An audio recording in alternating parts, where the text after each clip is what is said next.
What if the most important thing the WNBA commissioner said all year was not about expansion, not about money, not even about the new labor deal, but about Caitlin Clark? Because that is exactly what makes this moment feel so much bigger than a simple television appearance or a few polite compliments on a national sports show. On the surface, it looked harmless, routine even. A commissioner doing media. A few comments about the league's future. A few words about one of its biggest stars. Nothing dramatic. Nothing explosive. Nothing that should have sent fans, media people, and league watchers into full analysis mode. But that is not what happened. Because when Cathy Engelbert went public and started talking about Caitlin Clark in a completely different tone than the one people had associated with the league's leadership just months earlier, it felt like something had shifted behind the scenes. Not a tiny shift. Not a temporary one. A real shift.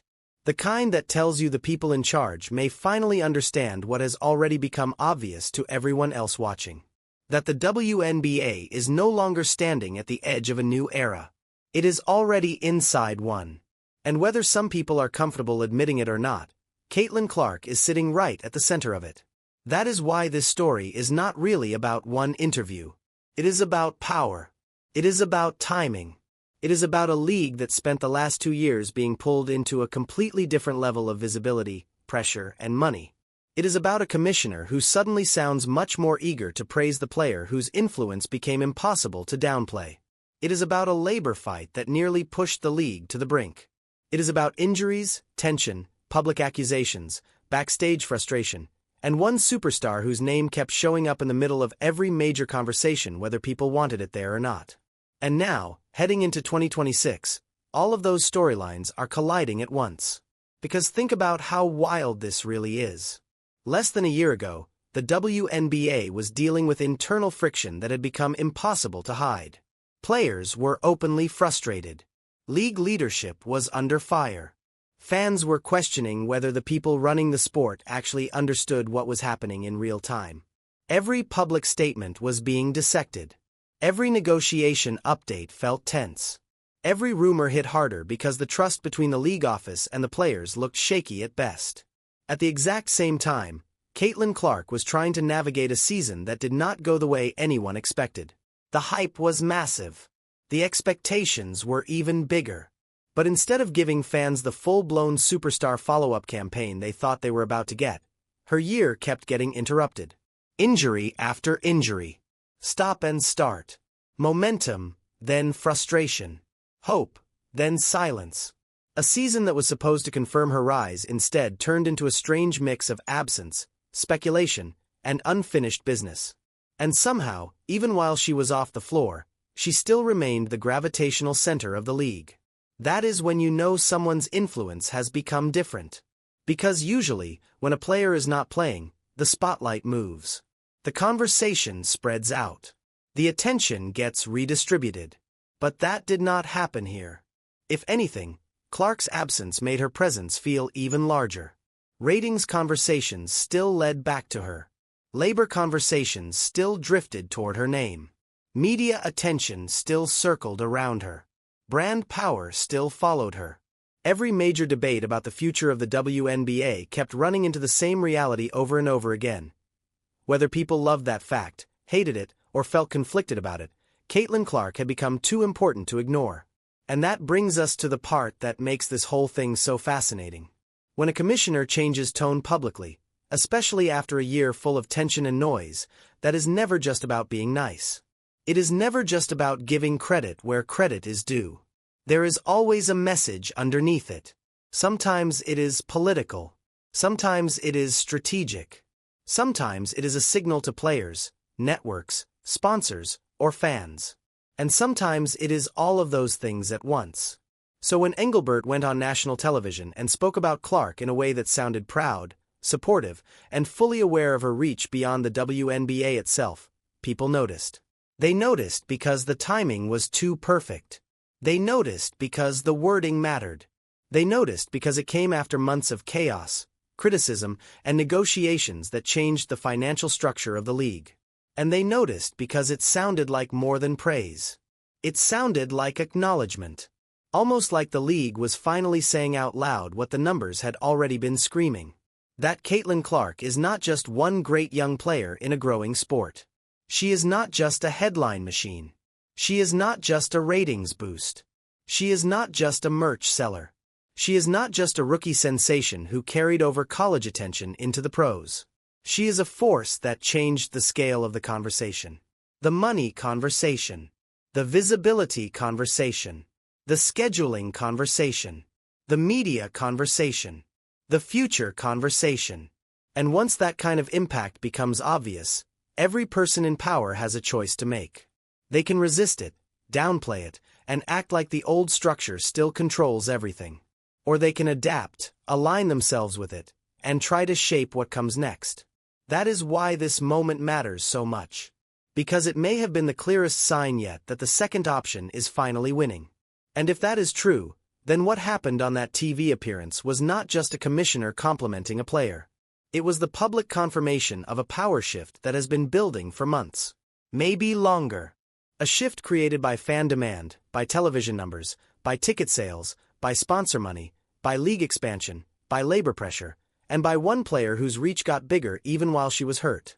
So before we talk about the comments themselves, before we get into what was said and why it matters, before we break down the new labor deal, the NBC angle, the comeback story, the Fever's championship hopes, and the very real possibility that 2026 becomes the biggest season this league has ever had, we need to go back to where this really started. Because none of this came out of nowhere. The praise did not come out of nowhere. The tension did not come out of nowhere. The money did not come out of nowhere. And Caitlin Clark's place in the middle of all of it definitely did not come out of nowhere. To understand why this moment feels so important now, you have to look at how fast the entire WNBA changed the second she walked into it.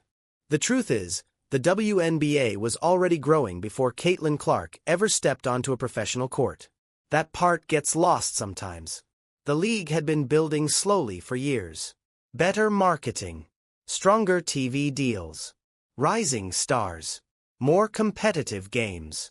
A steady push toward relevance that was finally starting to gain real traction. It wasn't overnight success, but it was progress. Real progress. And then Clark arrived. And everything sped up. Not gradually. Not in small steps. Instantly. Suddenly, games that used to draw modest audiences were pulling numbers that forced networks to pay attention. Arenas that had open sections were selling out.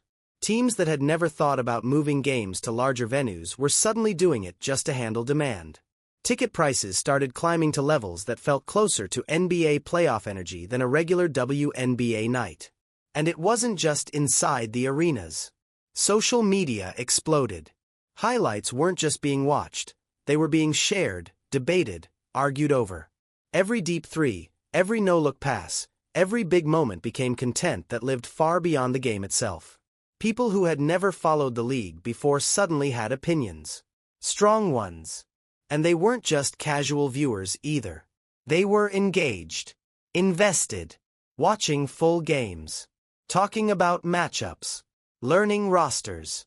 That is how you know something real is happening. Because attention is easy to get for a moment. But sustained attention? That is different. That is when a player becomes a cultural event instead of just an athlete. And Clark became exactly that. Merchandise numbers surged. Jerseys sold out faster than supply could keep up. Sponsors started circling more aggressively. Networks began treating certain matchups like must-watch events instead of background programming. The entire ecosystem around the league felt like it had been plugged into a new power source. But here's where it gets complicated. Because when something grows that fast, it does not just create excitement. It creates pressure. Pressure on the league to capitalize on the moment. Pressure on teams to keep up with expectations. Pressure on players who had been grinding for years before this wave arrived. And pressure on leadership to prove they actually understood what they were dealing with. That is where the cracks started forming. Because while fans were celebrating, while sponsors were investing, while networks were adjusting their coverage, there was a quieter conversation happening behind the scenes.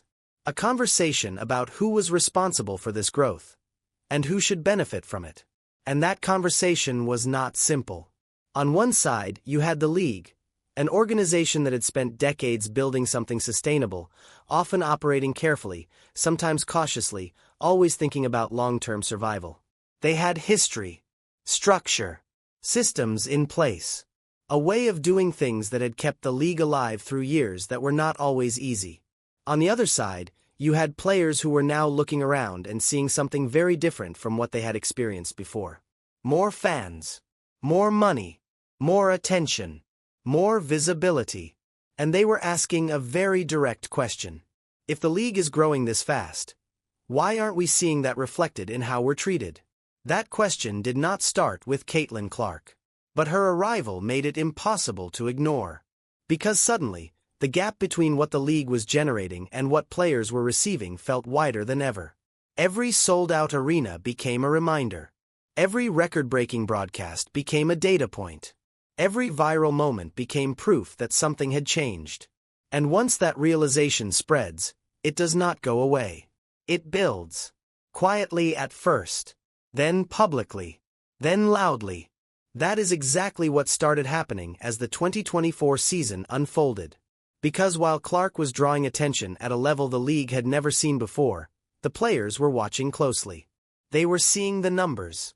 They were hearing the conversations. They were recognizing that this moment might be their best opportunity to push for changes that had been discussed for years. And when that kind of opportunity appears, it changes the tone of everything. What used to be internal discussions turn into public statements. What used to be patience turns into urgency. What used to be negotiation becomes confrontation. That is when the story stopped being just about basketball.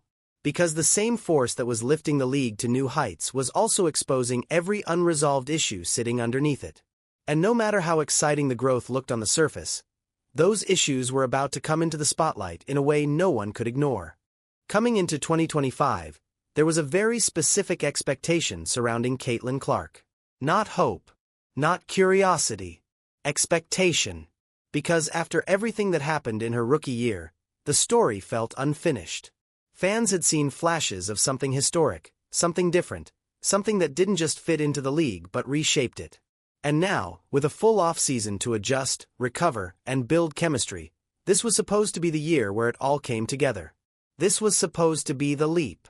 The moment where hype turns into dominance. Where attention turns into control. Where a rising star becomes the player the entire league has to chase. And early on, it looked like that was exactly where things were headed. Clark came into the season sharper. More comfortable. More confident in her reads, her pacing, her ability to manipulate defenses that had spent months studying her tendencies. The game looked slower to her.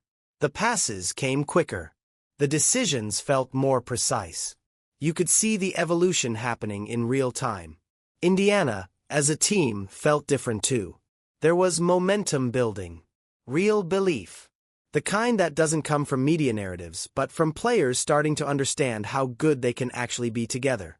The pieces weren't perfect, but the direction was clear. And when Clark was on the floor, everything seemed to orbit around her ability to create. That is when the first interruption hit. A minor issue at first. Something manageable. Something that didn't feel like it would change the entire trajectory of a season that still had so much promise. But then it happened again. And then again. What started as small setbacks turned into a pattern. Stop. Start. Return. Sit out. Adjust. Rehab. Try again. Each time she came back, there were flashes of brilliance that reminded everyone why the excitement was so real. But each time, the rhythm got broken again. That is one of the hardest things for a player to deal with. Not just being injured, but never fully being able to settle. Because basketball is not just about skill. It is about timing, feel, trust in your body to respond the way you expect it to. And when that trust keeps getting interrupted, it changes everything about how you play, how you move, how you think. And yet, even inside all that disruption, the numbers were still there.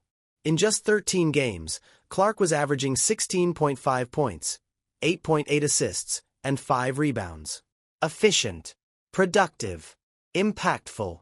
Every time she stepped on the court, she still looked like one of the most dynamic players in the league. That is what made it so frustrating.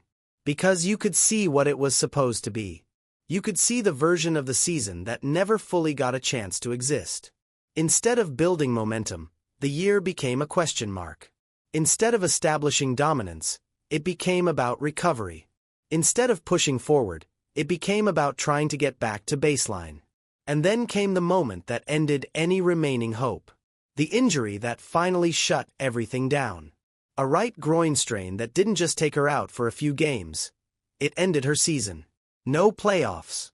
No chance to finish what had started.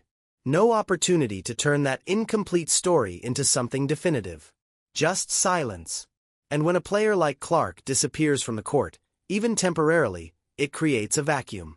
But here is the strange part. That vacuum didn't really feel empty. Because while she was gone, the conversation around her somehow got louder. Every update on her recovery became news. Every discussion about the fever somehow circled back to what they would look like when she returned. Every big game still carried the shadow of her absence. It wasn't just that fans missed watching her play. It was that the league itself felt slightly different without her in it. At the same time, Indiana kept fighting. That part often gets overlooked. Even without their centerpiece, the Fever pushed forward. They battled through the season, found ways to compete, and managed to get themselves deep into the playoff conversation. They weren't the finished product people had imagined before the season started, but they were still dangerous. Still relevant. Still building something. But when they eventually fell short of the finals, it left a very clear feeling behind. This was not how it was supposed to go. And that unfinished feeling carried weight far beyond just one team season. Because while Clark was dealing with injuries, something else was happening behind the scenes that was even bigger than wins and losses. Something that had been building for a long time. Something that was about to pull the entire league into a completely different kind of battle. Because as frustrating as the 2025 season was on the court, what was about to happen off the court would make everything else feel small by comparison. While fans were focused on injuries, standings, and what the Fever could have been, something much bigger was unfolding behind the scenes. And unlike the on-court drama, this was not about rhythm or momentum. This was about money. This was about control. This was about who actually benefits when a league suddenly becomes more valuable than it has ever been before. Because as the 2025 season was falling apart for Caitlin Clark physically, the entire structure of the WNBA was quietly moving toward a breaking point. The collective bargaining agreement was expiring. And both sides knew it. That alone would have been enough to create tension. But this was not a normal negotiation window. This was happening at the exact moment the league was experiencing its biggest surge in attention, revenue potential, and cultural relevance. Which meant the stakes were higher than they had ever been. On one side you had the players. And for them, the timing felt obvious. They were looking at sold-out arenas. They were looking at rising TV numbers. They were looking at sponsorship deals getting bigger and more aggressive. They were watching the league expand its reach in ways that had never happened before. And they were asking a simple question. If the league is making more, why aren't we? Not in a vague sense. In a very direct, very measurable way. Higher salaries. Revenue sharing. Better travel conditions. Better facilities. More investment in their careers, their health, and their long-term futures. These were not new demands. Players had been talking about them for years. But now, for the first time, they felt like they had leverage. Real leverage. Because the league's growth was no longer theoretical. It was visible. Quantifiable. Impossible to ignore. On the other side you had the league. And their response centered around one word that kept coming up over and over again. Sustainability. It became the shield. The explanation. The reason given whenever the conversation started moving too fast, too aggressively, too far beyond what the league was comfortable committing to. From the league's perspective, this made sense. Rapid growth can be dangerous if it is not managed carefully. Long-term stability matters. Infrastructure matters. Financial planning matters.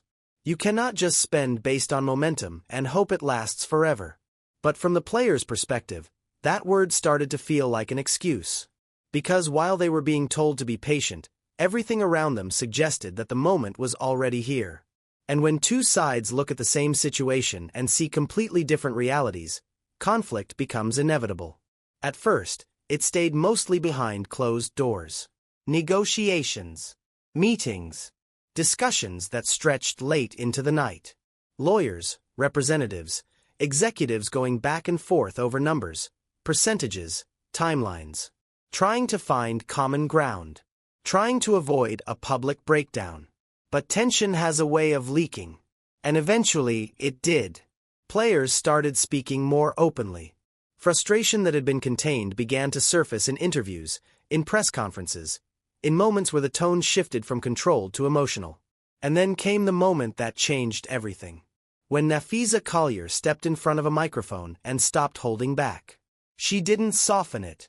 She didn't filter it. She didn't try to make it sound diplomatic. She called the league's leadership the worst in the world. Not privately, publicly, where everyone could hear it. And the impact was immediate. Because once a player of her stature says something like that out loud, it gives everyone else permission to speak more freely. Teammates, opponents, veterans, younger players. Suddenly, the conversation was no longer contained. It was everywhere. Social media lit up. Fans picked sides. Media outlets started digging deeper. Every new quote became part of a growing narrative that the relationship between the players and the league office was not just strained, it was fractured. And in the middle of all of it, whether she wanted to be there or not, Caitlin Clark's name kept coming up. Because this entire moment had been accelerated by the attention her arrival brought. The growth, the money, the visibility, the pressure. Even though she wasn't the one making the loudest statements, she was still at the center of the storm. The symbol of what the league had become, and what it could be if things changed. That is what made the situation so volatile. Because it wasn't just a labor dispute anymore. It was a clash between two visions of the future. One side trying to manage growth carefully. The other side demanding that growth be shared immediately. And as the weeks passed, as deadlines came closer, as no real agreement seemed to be forming, one question started to creep into the conversation more and more. What happens if they don't figure this out? Because for the first time in a long time, it didn't feel impossible that the answer might be something nobody wanted to see. And just when it seemed like the tension couldn't get any higher, something else surfaced that pushed the entire situation into a completely different level of controversy. At this point, the situation was already tense. Negotiations were dragging. Players were frustrated. The league was holding its ground. Fans were watching everything unfold in real time. But what happened next is what pushed everything over the edge. Because this is where the story stopped being just about money, and became personal. It started with a claim. A statement that didn't come from a rumor account, didn't come from anonymous sources, didn't come from speculation floating around online. It came directly from a player who had already made it clear she was not afraid to speak her mind. Nafisa Collier said that during a conversation, Cathy Engelbert made a remark suggesting that players like Caitlin Clark should be grateful for what the league had given them. That without the WNBA, players in Clark's position wouldn't be making the kind of money they were starting to see. Now, to be clear, this was an allegation, not a confirmed quote, not something backed by an official transcript. A claim made publicly, at a moment when tensions were already at their highest point. But that didn't slow anything down.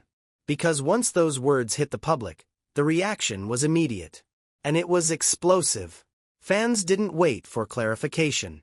Social media didn't pause for context. The idea alone was enough to ignite a full-blown firestorm. Because of what it represented. Because of how it sounded. Because of what it implied about how the league's leadership might actually view its players. Especially the one player who had become the face of its sudden rise. Was the commissioner really dismissing Caitlin Clark's impact?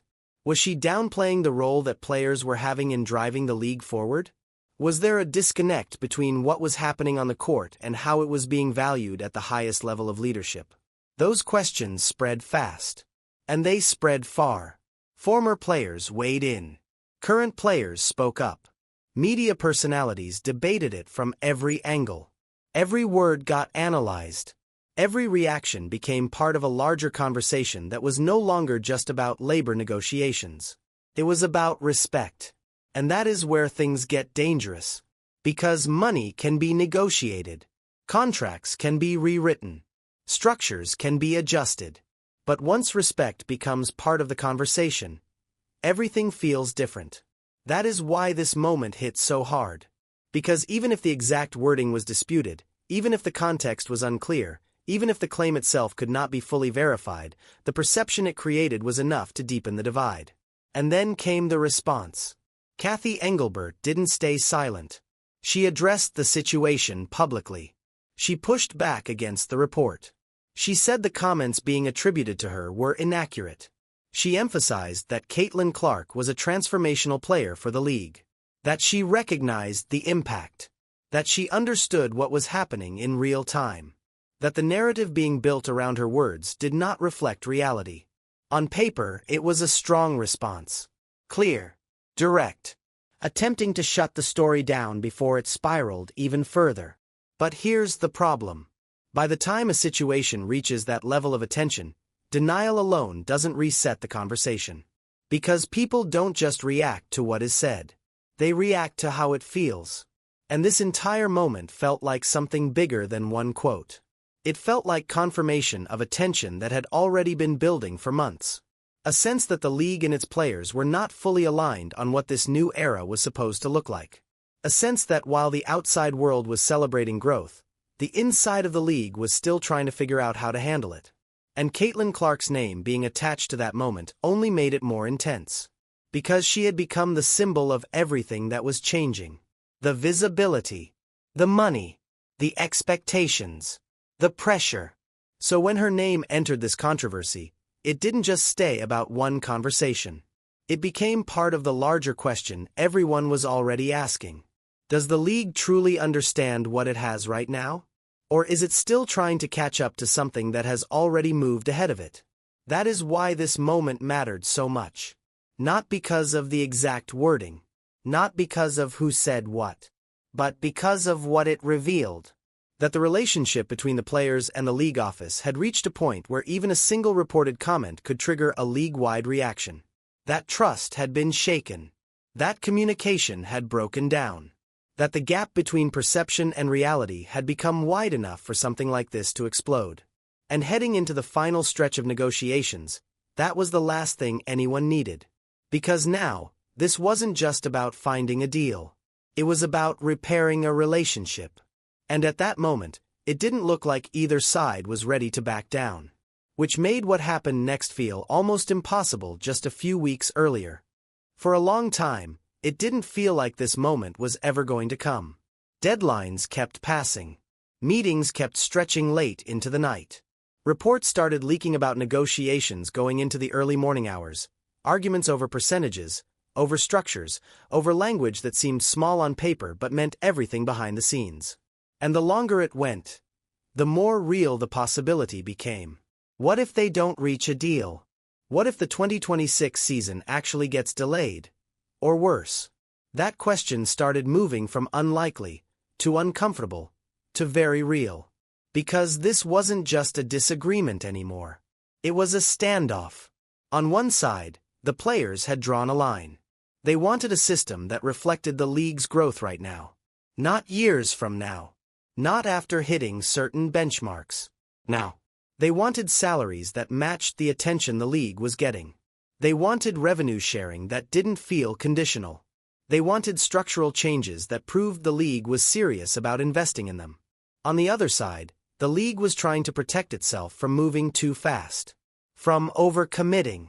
From building a financial model based on a surge that, in their view, still needed to prove it could last.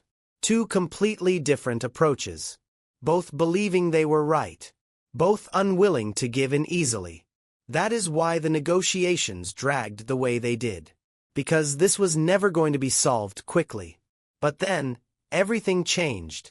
In the middle of March 2026, after months of tension that felt like it might break the entire system, word finally came out that the WNBA and the Players' Union had reached a verbal agreement on a brand new collective bargaining deal. 7 years. The longest agreement in league history. And the numbers attached to it were not subtle. The salary cap didn't just go up. It exploded. From around $1.50 million to $7 million immediately. That is not a normal increase. That is a complete reset. A signal that the league wasn't just adjusting. It was transforming its entire financial structure in one move. Then came the salaries. The Supermax deal jumping to around $1.4 million. Average salaries projected to land around $600,000. Minimum salaries crossing the $300,000 threshold for the first time. Numbers that, just a year earlier, would have sounded unrealistic. And then, the piece that might matter more than anything else. Revenue sharing. Not conditional. Not tied to distant targets. Built into the structure. Meaning that as the league grows, the players grow with it. That is the kind of shift that changes how everything works. Because now, success isn't just something players contribute to. It's something they directly benefit from. That alignment matters. More than most people realize. Because one of the biggest sources of tension in sports leagues comes from that exact disconnect. When players feel like they are driving value but not sharing in it. This deal didn't just increase salaries. It changed the relationship between performance and reward.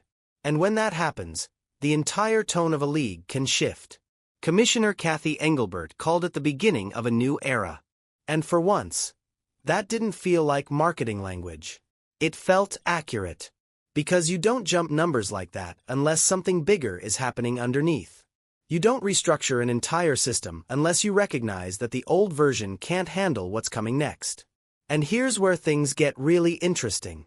Because the question immediately became, what forced this change? What pushed the league to move this far, this fast? Was it pressure from the players? Absolutely. Was it the risk of a disrupted season? No doubt. Was it the growth numbers that made the opportunity impossible to ignore? Of course. But there was another factor sitting quietly in the background of all of it. One that kept showing up in every conversation, every data point, every discussion about the league's future. Caitlin Clark.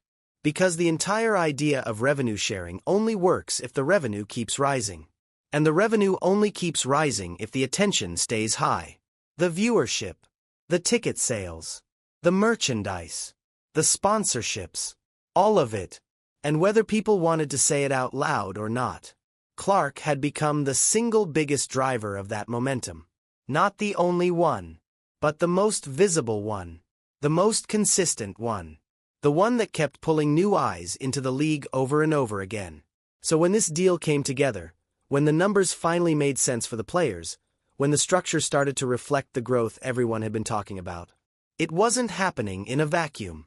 It was happening in a league that had just experienced a surge unlike anything in its history. A surge that had a very clear center. And that is what made what happened next feel so significant. Because just days after this agreement reshaped the financial future of the league, the commissioner went on national television and said something that sounded simple, but carried a completely different kind of weight. On the surface, it didn't look like a defining moment. Just another media appearance. Just another interview. Just another commissioner doing what commissioners do. Talking about the future of the league, the success of the new deal, the excitement heading into a milestone season. But when Cathy Engelbert sat down and the conversation turned toward Caitlin Clark, something changed. The tone. The wording. The emphasis. It was subtle if you weren't paying attention. Obvious if you were. Because this wasn't the language of someone trying to stay neutral. This wasn't careful, balanced phrasing designed to avoid controversy. This was direct, clear, confident, and more importantly, public. She praised Clark's impact on the league's growth. She connected that growth to the league's ability to expand. More games, more opportunities, more visibility across the board. She didn't talk around it. She didn't generalize it. She acknowledged it. And then she went further. She specifically highlighted Clark's presence outside the WNBA, her work on national television, her ability to step into NBA coverage and draw attention in a completely different space. That part mattered more than most people realized. Because traditionally, Leagues try to keep their stars contained within their own ecosystem. That's where the value is easiest to control. That's where the messaging stays consistent. That's where the brand feels protected. But this was different. By praising Clark's work with NBC, by openly supporting her crossover into another league's broadcast environment, Engelbert was sending a very specific message. She wasn't trying to contain Clark's reach. She was embracing it. And that is a massive shift. Because once a league starts leaning into a player's influence beyond its own boundaries, it means something has changed internally. It means they are no longer worried about losing control of the narrative. It means they understand that the bigger the player becomes, the bigger the league becomes with them. That kind of thinking doesn't happen overnight. It usually comes after resistance, after hesitation, after moments where the growth feels uncomfortable. And if you look at everything that happened over the previous year, the tension, the allegations, the negotiations, the public criticism, it starts to make more sense. This wasn't just praise. It was positioning. It was the league stepping into alignment with something that had already been happening in real time. Because think about the contrast. Just months earlier, there were questions about whether the league's leadership truly appreciated what Clark represented. Whether there was a disconnect between the way fans saw her impact and the way the league valued it internally. Whether the people in charge were fully prepared for what this new level of attention required. And now, the commissioner is on a major platform, speaking confidently about Clark's role in the league's rise, celebrating her visibility, and tying her presence directly to the future growth of the sport. That is not a small change. That is a complete pivot in how the message is being delivered. And timing is everything. This didn't happen randomly. It happened right after the new CBA. Right after the financial structure of the league was reset. Right before the start of a season that is already being framed as the biggest in the league's history. Which means this message wasn't just for fans. It was for everyone. Players, sponsors, networks, media, anyone paying attention to where the league is heading next. It was the clearest possible signal that the WNBA understands exactly what moment it is in. That it understands who is driving that moment. And that it is ready to build around it instead of pushing against it. Whether that shift came from genuine realization, from strategic necessity, or from a mix of both, doesn't really change the outcome. Because the outcome is the same either way. The commissioner and the league's most influential player are now publicly aligned. And that alignment changes everything about how the next chapter is going to unfold. But here's the part that makes it even more powerful. This wasn't happening while Clark was struggling. This wasn't happening while she was still trying to get back to form. This was happening at the exact moment she was starting to look like herself again. And that is what turned this from a message into momentum. If all of this had happened while Caitlin Clark was still struggling to get back on the court, the impact would have felt different. Still important. Still meaningful. But not quite the same. Because timing matters. And what made this entire moment hit harder than anyone expected was the fact that while the league was shifting its tone, Clark herself was quietly building momentum again. Not in the WNBA. Not in a packed arena. Not even in a playoff run. But in a way that reached even further. Because during the offseason, while most players were staying out of the spotlight, Clark stepped into a completely different one. She showed up on national television. Not as a player. As an analyst. Appearing on NBC's NBA coverage, sitting courtside, breaking down games, talking basketball in a way that immediately pulled attention toward her. And the reaction was instant. People weren't just watching the games. They were watching her. Engagement spiked. Clips circulated. Conversations followed. It didn't matter that it wasn't a WNBA broadcast. It didn't matter that she wasn't playing. The draw was still there. That's when it became undeniable. This wasn't just a league star. This was a crossover figure. Someone who could step into a completely different basketball environment and still command attention at a high level. And when a player reaches that point, their influence stops being limited to one league, one schedule, or one format. It expands. And the WNBA clearly saw that. Because instead of trying to pull her back into their own space, they leaned into it. They let it happen. They supported it. They highlighted it. And at the exact same time, something else was happening. Clark was getting healthy. 8 months of recovery. 8 months of rehab. 8 months of working back toward a version of herself that fans hadn't fully seen since her rookie surge. And when she finally returned to real competition, it wasn't subtle. It wasn't cautious. It wasn't limited. It was dominant. Playing for Team USA in the FIBA Women's World Cup qualifying tournament in San Juan, she didn't just look good. She looked like herself again. The movement was there. The confidence was back. The range. The vision. The control. All of it. And the results followed immediately. The United States went undefeated. 5 wins. 0 losses. And Clark wasn't just part of that run. She led it. Named tournament MVP. Leading the event in assists. Controlling the pace. Making decisions in high-pressure moments that felt effortless. That's when the conversation shifted again. Because now, it wasn't just about potential. It wasn't about what she could be when everything clicks. It was about what she already was. Healthy.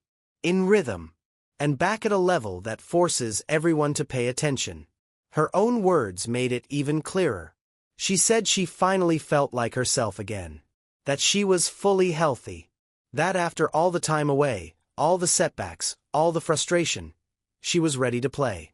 And that matters more than anything else in this entire story. Because all the growth, all the money, all the media attention, all the strategic positioning from the league, none of it works the same way if the player at the center of it isn't performing at that level. But now everything lines up.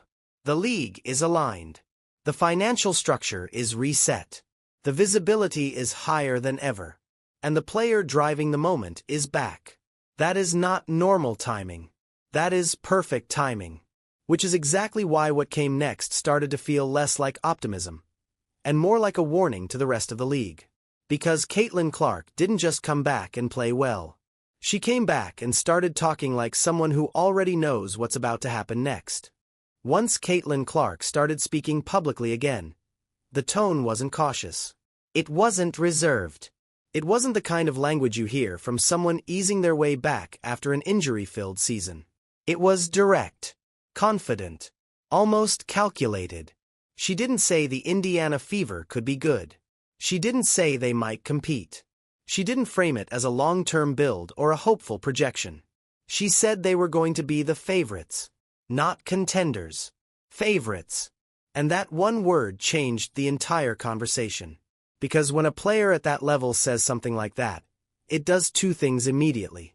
It raises expectations, and it creates pressure. Now every move the Fever make matters more. Every roster decision. Every contract.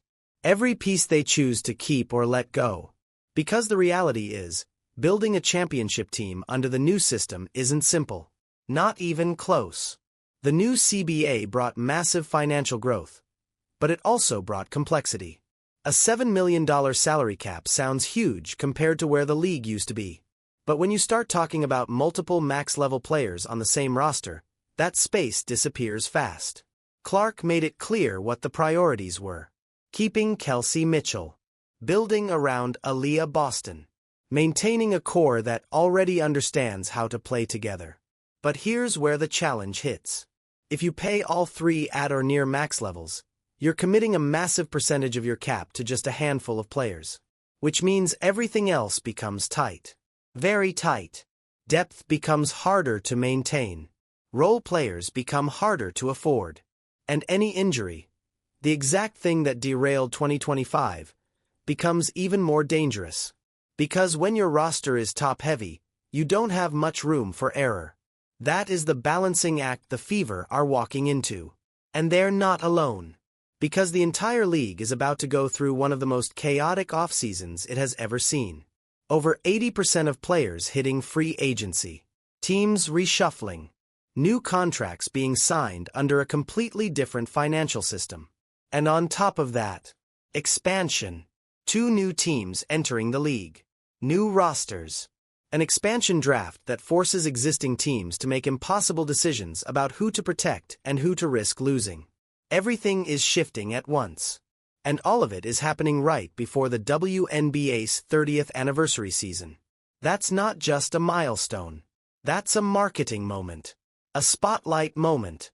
A moment where the league is going to push harder than ever to show how far it has come, and where it's going next. And the opening night matchup says everything you need to know about how they plan to do it. Caitlin Clark versus Paige Bueckers. Two of the most recognizable names in women's basketball. Two players who carried massive attention from college into the professional level. Two different styles. Two different paths. Now meeting on the same stage. That's not accidental. That's intentional. Because the league understands what draws people in. Star power. Narratives. Moments that feel bigger than just one game.